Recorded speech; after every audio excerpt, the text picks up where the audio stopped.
Buenas noches, Lima, Peru. Good evening, Peru from the Philippines.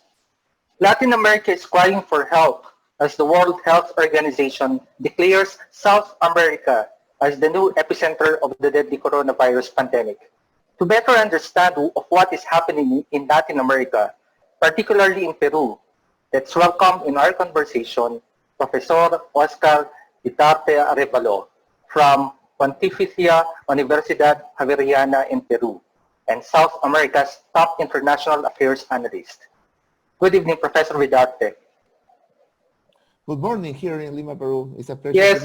Good morning there. Yeah, it's evening here in the Philippines. But anyway, I'll go direct to my point here.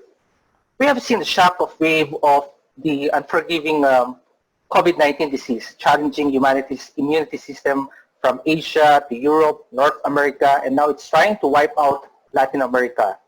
Peru plays second after Brazil, the epicenter in South America, suffering high casualties of death from the pandemic. Last week, hubs of infection allegedly caused by lack of enforcement of social distancing and physical distancing is seen in Lima's markets, while vendors tested positive of the disease. Can you tell to us the real situation in Peru? Yes, thank you very much for the question. Peru is in big problems. We have to recognize that our government has taken good politics since the beginning of the pandemic. We are in the quarantine more than 70 days. I think Peru was one of the first countries who declared the quarantine in all Latin America, one of the first. And also our government have taken good politics about to reactivate the economy, I think our country is one of the countries in Latin America who is spending more money who want to introduce more money in the economy, okay? But right. It's not enough. Our country, the problem is that our country have a very big problems. For example, we have a terrible health system. I think our health system is one of the worst in Latin America and in the world. Yeah. Also, we have some social conditions that make it impossible to fight against the pandemic. We have a lot of poverty, and also, for example, some information. 70% of the population have refrigerator. So there is a 30% of the population that don't have a refrigerator. Right. So that's the reason why they go to the market every day. Exactly. That's the reason why we have to go to the market every day, and that's one problem, no? And also this is related with some mistakes that our government have made in the last weeks, no? Our government, maybe there are two very problems. One is that our government didn't take really they didn't make a politic against to fight against the pandemic in the markets, no? So yeah. The market being still now the most important focus of infection, no?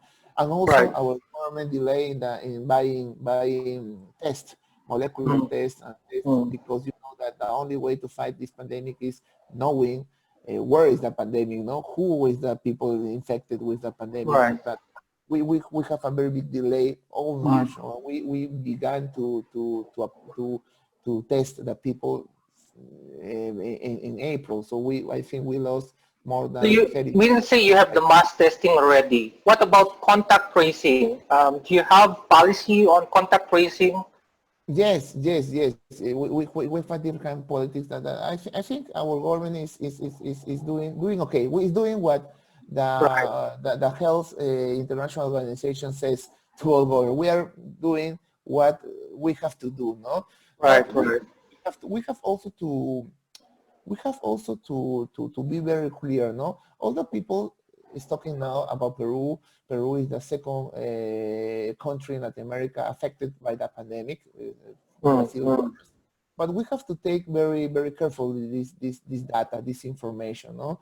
Because really we have a lot of we have 100,000 of people infected. It's a big number. It's very we have to take a lot of consideration about that. But if you see Mexico have more casualties than Peru, and less people infected. You ask why, no? That is the Mm-hmm. reason. Because we have made, in the last month, we have made 700,000 of tests. And Mexico, with a population of 100 million of people, we have only, with the third part, Peru have the third part of that. With 100 million of people, they have made only less than 200,000 of tests. So Right, it's right, impossible to compare, no? I'm sure that Mexico has the same quantity of infected, no? The same right, number right. than But Peru, but but but Professor Vidarte, how come that Brazil has the most number of reported cases in South America? well, Brazil is a big country, no? Brazil, they Yeah. have 200 million of people. So if you see the number of infected per 100,000 of people, the numbers are not too bad. So the problem is that they are 200 million of people. So there are a lot of people. So Right, right, right. the comparison, that is not a good comparison, no? We are Yeah, a country of 30 million of people. So so yeah. we are. Yeah, but Ecuador was strongly affected with thousands of excess deaths also reported in one province only compared to the figures of normal period. But Yes, Ecuador was able to overtake was has now been overtaken by Peru and Chile in terms of the yes. infected cases. Yeah, Ecuador was one of the more affected countries in Latin America with the pandemic. They had a lot of casualties. No, if you Right. compare the size of the population of Ecuador with Mm. Peru, it's impossible to compare. Peru is bigger than Ecuador, and we have the same number of casualties, more or less, than the 3,000 of casualties, more or less the same in Peru and Ecuador, but also the comparison is not a good comparison. They are not. Peru is bigger than Right, Ecuador. So right. Can we yeah, also attribute that to I'm sorry, can we also attribute that also to cultural practices and possible behavioral problems? yes, there are cultural problems. No, there there are social problems and cultural problems that is very difficult to change in the people. No, it's very Like difficult. what? Can you tell to us so that we can For visualize example, what is happening yeah. in For example, Latin America? a typical cultural problem is that Peru have a very recognized gastronomy. So we like to buy and to cook with products of the day. So it's Yeah. difficult to change that to the people. The people like to go to the market to buy products of the day and to cook with products of the day. And it's difficult Right. to change that to the people. No, no, no. You have to buy and you have to stay in home 1 week and you have to buy for a week. That's the so, Oh my. and you know that in our country, in Peru, the gastronomy is like a national issue. So Yeah, it's yeah. difficult to change that cultural, patterns, that cultural behaviors in only some weeks. No. Yeah. So that means that Peru and most of Latin America countries have not yet flattened the curve in the first place. Yeah, we are doing our best. No, I don't know if Yeah, yeah. I hope that we can change the results in the next days or weeks. But we are looking. We are waiting for what can happen Right, tomorrow. right. And we also hope that you will not experience the surge of the second wave as just like what is happening in major Asian cities right now. Yes, we are looking with Okay. about what is happening in other countries, no, with a second wave possibility, no.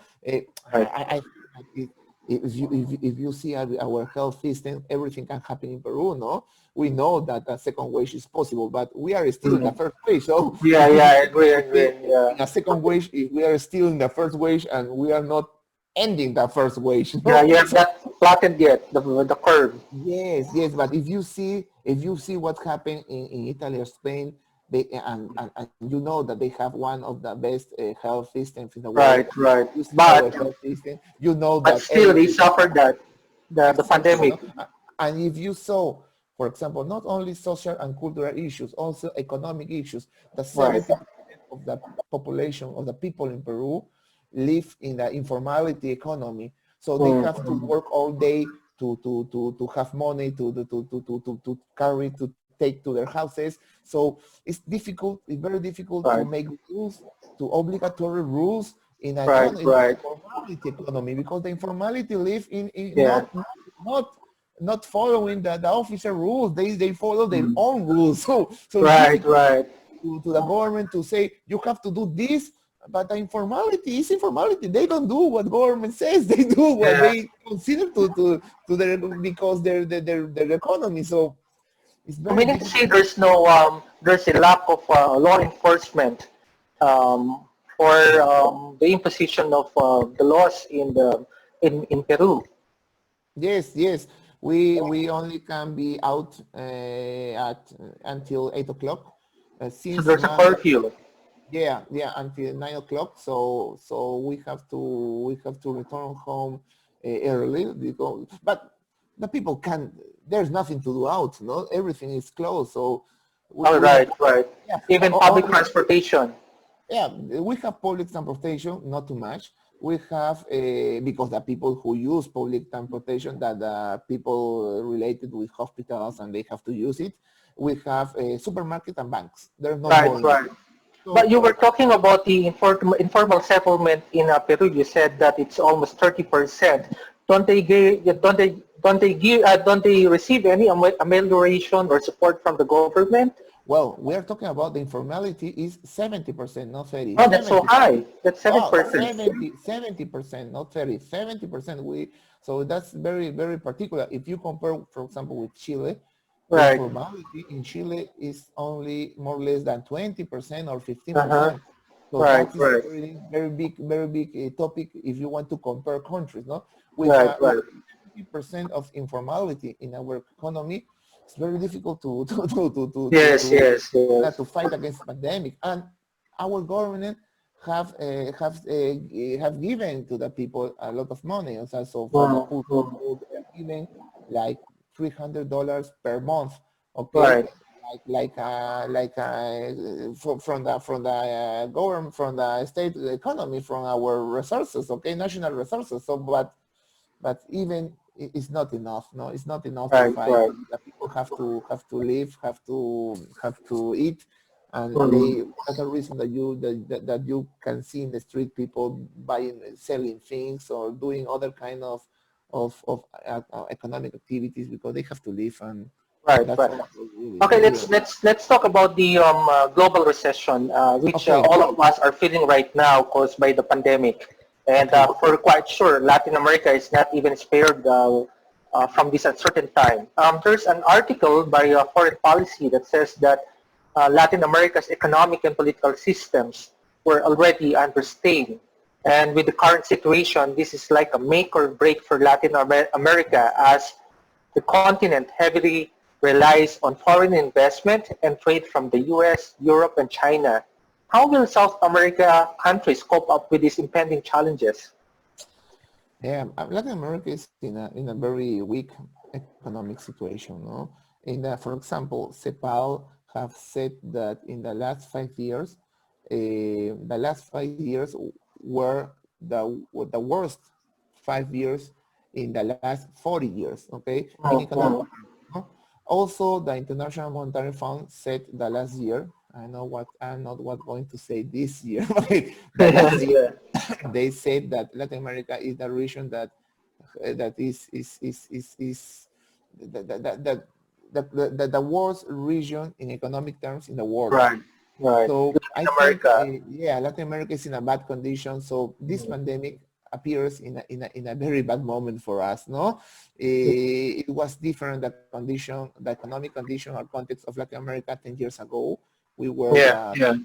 we were the region that is getting bigger more in the world in economic terms, but now Mm. it's not a good. And also you have to add to this old context, economic context. We have to add that if you see the reality of each country, not in the region, that in Right. each country, looking each country, you can Yeah. find really a lot of problems. No, for example, you have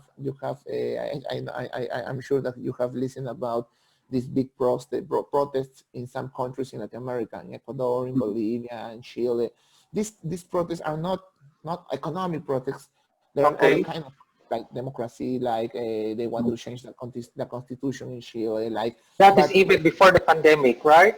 yeah, before more or less than in October, November of the last year. Right, right. But these protests also affect the economy because Chile was stopped like 1 month of protests, so Mm. these protests Right, stopped the economy, and so this pandemic began in countries that have in a region that have a lot of problems, but also in countries that have a lot of economic problems, and also you can see other kind of countries like Venezuela or Argentina. But in these cases, the problems are not conjunctural like no, like Ecuador, Bolivia, and Chile. The economic problem of these countries are structural. You know right, that right. the economic situation of Venezuela is very bad. Yeah, yeah. 3 or 4 years ago, Right. the economic situation of Argentina is very, very awful. They have a very big debt, international debt, and they can't pay that debt. So they have other kind of problems. So if you see the region and if you see each country, you can find a lot of problems. No, the only thing that we can say that can be more or less positive is that China is getting better. No, and China Okay. is getting Can better you for expound about that? China, about your bilateral relationship with China, including Latin America's partnership with China. Yes, yes, the presence of China in Latin America is getting bigger and getting more important, no? China is one of the best investors in the region, no? In the case Mm-hmm. of Peru, they are the best investor in mining, and you know that mining is our principal, our main economic activity. Also, China is a good ally for trade, no? For Yeah, example, yeah. for Peru and Chile, China is our most important trade ally, no? 30% Mm. of our trade goes to China. So it's for Yes, Peru, yeah. it's very important. So if China is getting better in this difficult situation, I think we can we can Right, also right. yeah, But, we but, can but also follow that path, no? Yeah, yeah. But Professor Oscar, when we talk about the current pulse of Peruvians and Latin Americans right now in a pandemic, what is their perception about China? Of course, we know for a fact that the virus started from Wuhan in China. So how do they perceive China now? Yeah, it's a good question, no? Well, I can ask it in two different ways. First, in my university, in the Pontificia Universidad Catolica University, we Yeah, have made a lot of surveys about international issues, and also we make these surveys in coordination with other universities in our region, for example, in the universities in Mexico, in Argentina, in Chile, in Colombia, and yeah, the results are the same. 15 years ago, the people perceived China with not not too good, okay, yeah, but now this perception is changing, and the people is looking China like a good ally and a country that can make good things in the world, no, and yeah, also yeah, in relation with what's happening in United States that that yeah, that yeah. worse. But that is the first way I can answer. There is a good perception, okay, and about China in the population. But in this context, this is the Yeah. second way I want to ask. In I the want to pandemic yeah, context, yeah. the pandemic crisis context.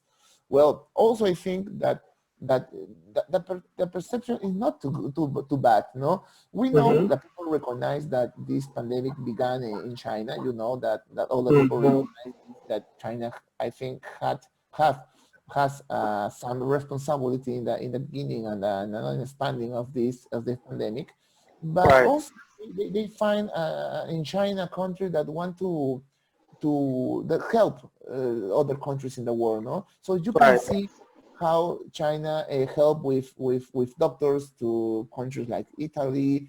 You also can see how China give money to other countries or give Mm. breath machines because that's very important to fight Right. against the The pandemic. PPE, And the protective if you equipment. see Peru, yeah, if you see Peru have received a lot of this help from China, no? For Okay. example, um, our president, Martin Vizcarra, told us that 3 days ago, President Donald Trump talked by telephone with him, no? And talking about the pandemic. But the question is, and Xi Jinping, well, Xi Jinping called our president a month ago, not 2 years, not 3 days, a month ago. So you Right, can see right. that the So interest. China came first before the US, right? Exactly. That's ironic. We are in the traditional influence area of United States, Yeah, yeah. and we are more, and China is more interested in what's happening in Peru not because the pandemic than United States, and that's make a good image. That's a positive because that contribute in a better image, in a better perception about China in Peruvian population. So I Right, think right. China is not going to end so bad, you know, Mm. when after the pandemic, when the pandemic finished, you know?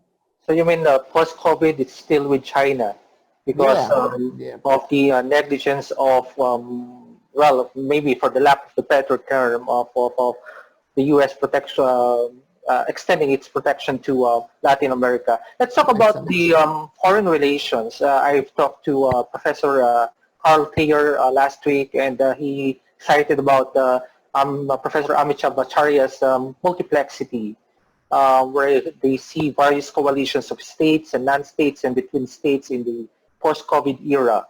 Where do you think will Latin America position in all the levels of coalition? And this week I also have spoken to our friend Professor Rafael Marchetti, Yes. where he sees a repolarization of alliances in Europe and the world.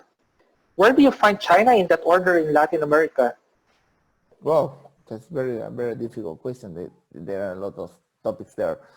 I agree with Acharya, no, with Amiv Acharya, Mm-hmm. with his concept of multiplexity, no. In our world, you can find now more different kind of actors, no, not only state actors, also non-state actors, no, who are playing a more important role in this world. And also you can find a world more complex, no, in topics. I think 50 years ago, when you talk about international issues, you only consider political topics, Right. military politics, and economic topics, no? But now you have considered social, cultural, and many Mm-hmm. other kind of topics that are more Yeah, it's difficult more to holistic, understand. right? Mm. Exactly, more holistic, more holistic. Is the word. And as Richard Haas, Richard Haas, Yeah, who Richard say, Haas, yeah, yeah, this guy who talk about the non-polarity, no, this the academic who talk about the non-polarity. non-polarity structure or international system. So I think, as he will say, that this new context, we can talk about multiplexity, we can talk about non-polarity, but make generate a lot of risk for countries like Peru, no?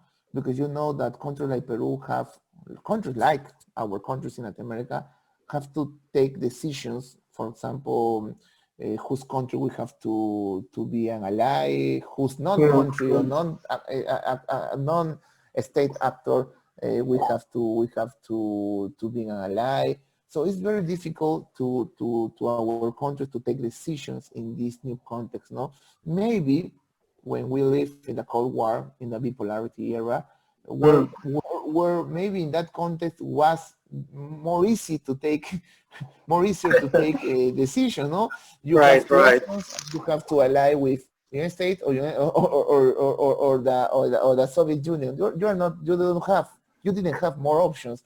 Yeah, I know that also it was very difficult. So okay, but now you don't know which are the most important powers in the world. You don't know if you have also to ally with non-state actors, and right, right. this complex, this difficult.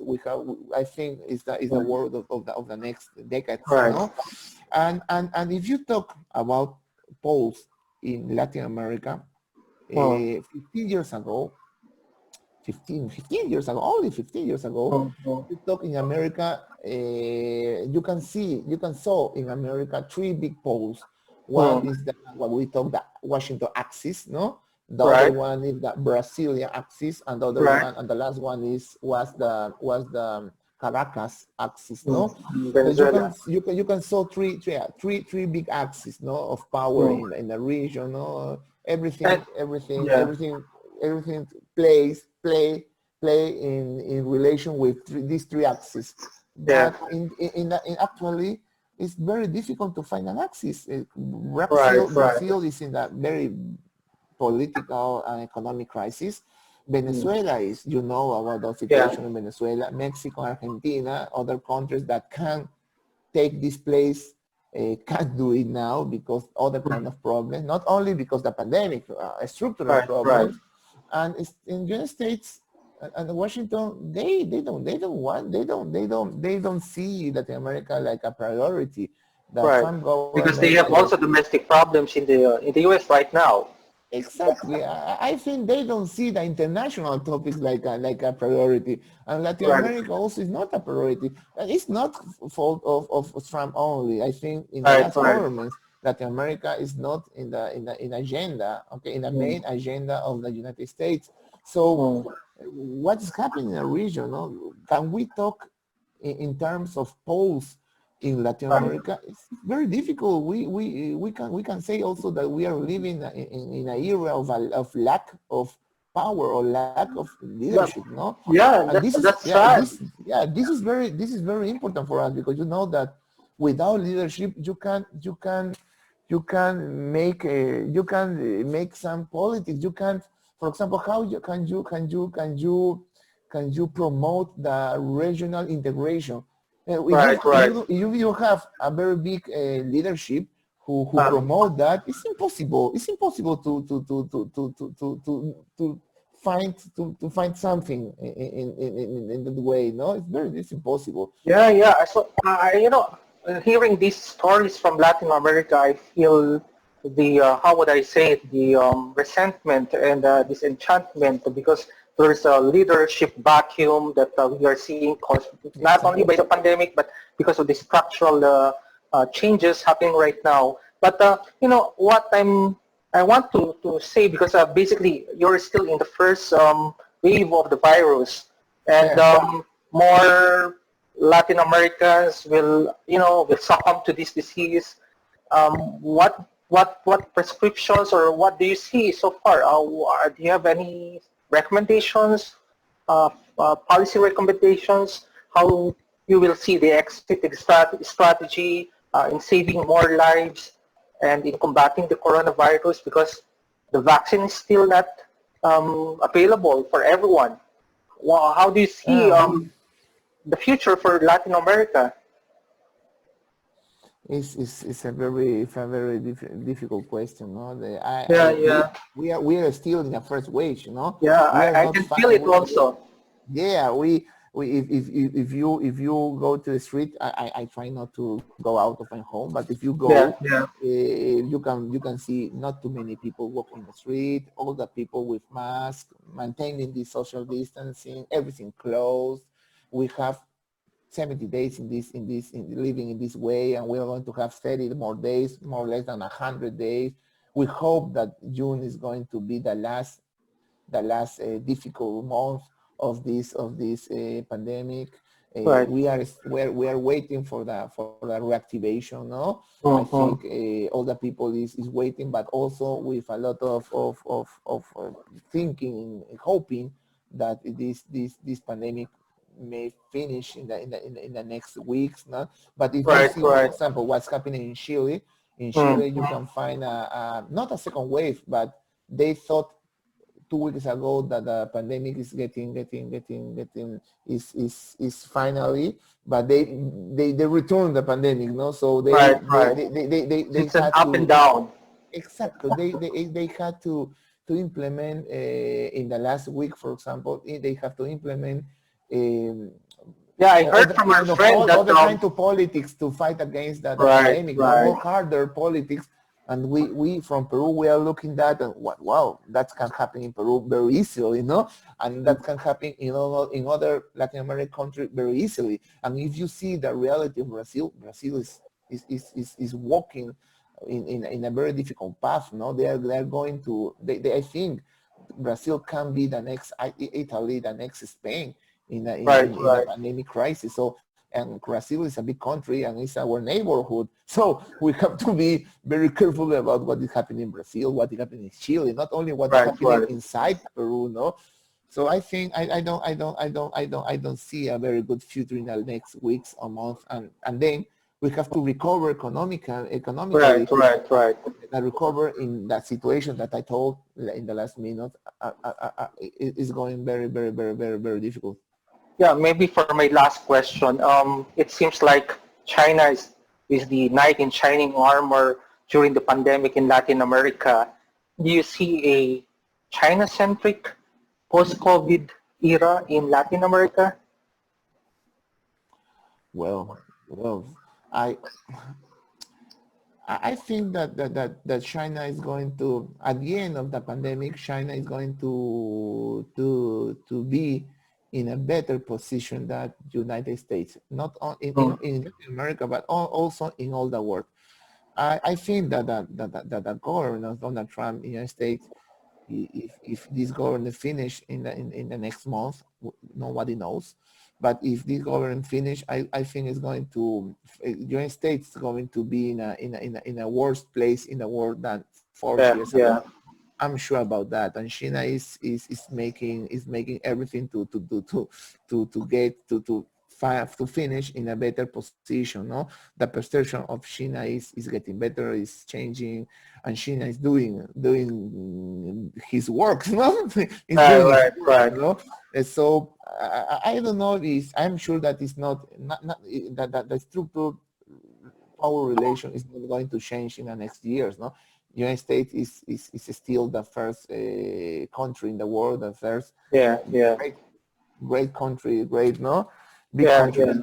China is the second one, but this competition between big countries, I think it can be it can make very terrible consequence for the world and also for countries like Peru. No, I'm sure that what United States is thinking is that it's better to fight or to compete against China in this moment than in 20 years ago, no? Because I think United States think that in this moment China has less resources and capacities and less resources and capabilities than what they can have in 20 years ago. So it's better to force the competition now than to wait to change China in 20 years, no? So and this doesn't begin with Donald Trump, no?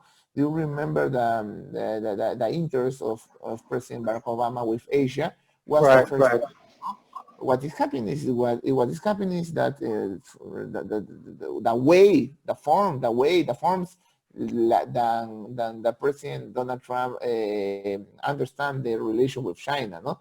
The people talk about trade, about technological issues, but that's not the real problem. The real problem is that United States know that China is competing with United States for competitor. For hegemony, no, in the world, no. And United States is, but the consequence of this competition, like for example, a big recession in the world. So now we have pandemic, economic consequences, and the possibility of a recession because the competition between United States and China. Right. For Latin America, that context is terrible, no? It's terrible. So I think that what we're looking about the how China is now a most important country for Latin American countries. How China is competing with the States. I think that in the short term and the middle term are not going to be so good for our country and also our countries in some moment. I don't know when, but in some moment in 5, 10, or 15 years or 20 years, I think we are going to have to take decisions, no? Because you can be friend of two countries that are competing, no? So I don't know if China and the States is walking to a war is context.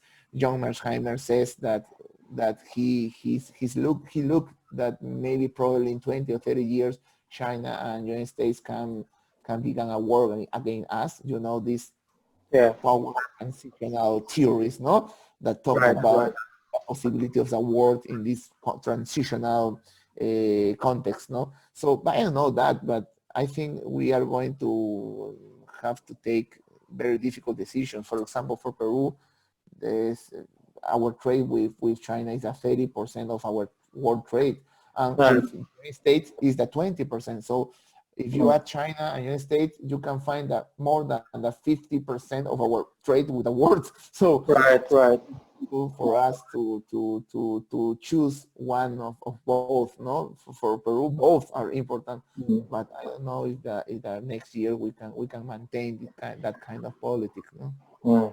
Okay, I hope that Latin America will survive and weather this coronavirus pandemic. I hope Sin so. mucho, yeah. Sin mucho, Roida. Muchas gracias, Professor Oscar Vidarte. Thank you very much, my good friend.